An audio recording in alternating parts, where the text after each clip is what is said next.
Mike Huckabee was explaining to Politico why his little girl is that way.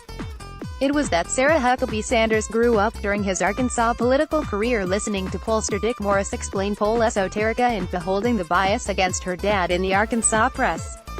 She developed at an early age a political brain and a chip on her shoulder.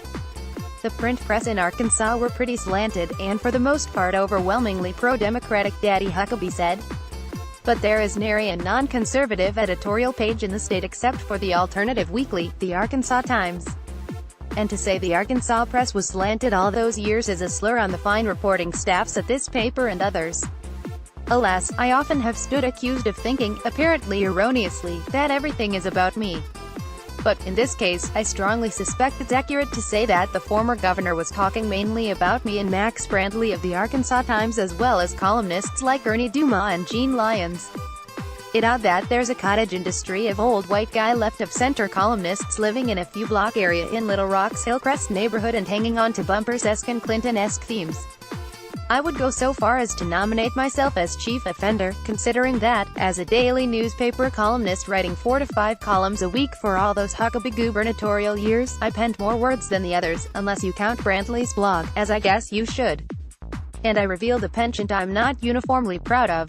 It was for name-calling, huckster, wide body, his eternal huffiness and, of the First Lady, Sugar Button and Jethrine and First Tomboy. I could establish self-defensive context for most of those references, but it wouldn't change how Dad, Mom and young Sarah justifiably reacted. Her parents taught her well to slug the other cheek. Dad, frequently scatological because he thought that more cleverly Christian than the vulgarity he wanted to express, said I wrote while constipated. Mom said I must have been run over by a church bus as a child. There is great irony in all of that. I praised Huckabee often for policies that could have been those of a moderate Democrat descended from bumpers and Clinton, tax increases, school consolidation, children's health insurance. It was his chronically hyperbolic rhetoric that usually drew my scorn. I always liked and admired his daughter, smart, tough, funny and ever willing to spar in a manner that somehow managed to strike me as good-natured even as it was hostile. David Ramsey wrote on the Arkansas Times blog that the Politico analysis of Sarah's background was overdone. He said there was no mystery. He said she simply was a political operative doing what the job required. Being likable is just part of the deal, he wrote. I think that's true when she's working for John Boozman or French Hill. But in her current and steadfast defense of Donald Trump, I see her in her family's old Arkansas bunker. Having come of age in Arkansas enduring press commentary that was grounded in vestiges of Clinton affection and given to ridicule of her mom and dad, she surely sees that theme today nationally.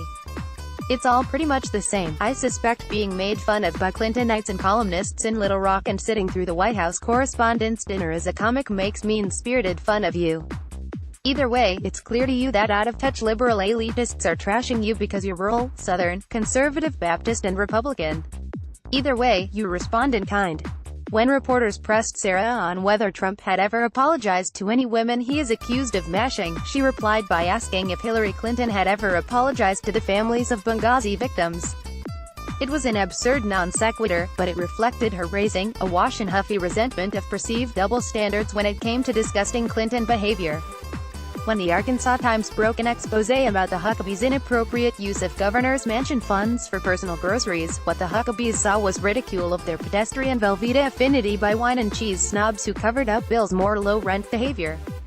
They thought they were getting trashed for enjoying Rotel while Bill got a pass on a quickie in a bathroom with a lounge singer. When the Mansion Commission questioned Janet's appreciation of sconces, she bolted to help tornado victims in southern Pulaski County. It's true, Sarah knows that her current boss, like Dad, sometimes says things that aren't so. But good Baptists understand that all are sinners dependent on the Lord's grace. Sarah needs broader perspective. She was a toddler when Arkansas opinion writers were calling Clinton Slick Willie. She seems to think no one was ever unfair to Barack Obama. He really was a Kenyan Muslim, right? Maybe someday she will crawl out of the family bunker. I believe she's capable of it. John Brummett, whose column appears regularly in the Arkansas Democrat Gazette, is a member of the Arkansas Writers Hall of Fame. Email him at jbrummett@arkansasonline.com. Read his @JohnBrummett Twitter feed.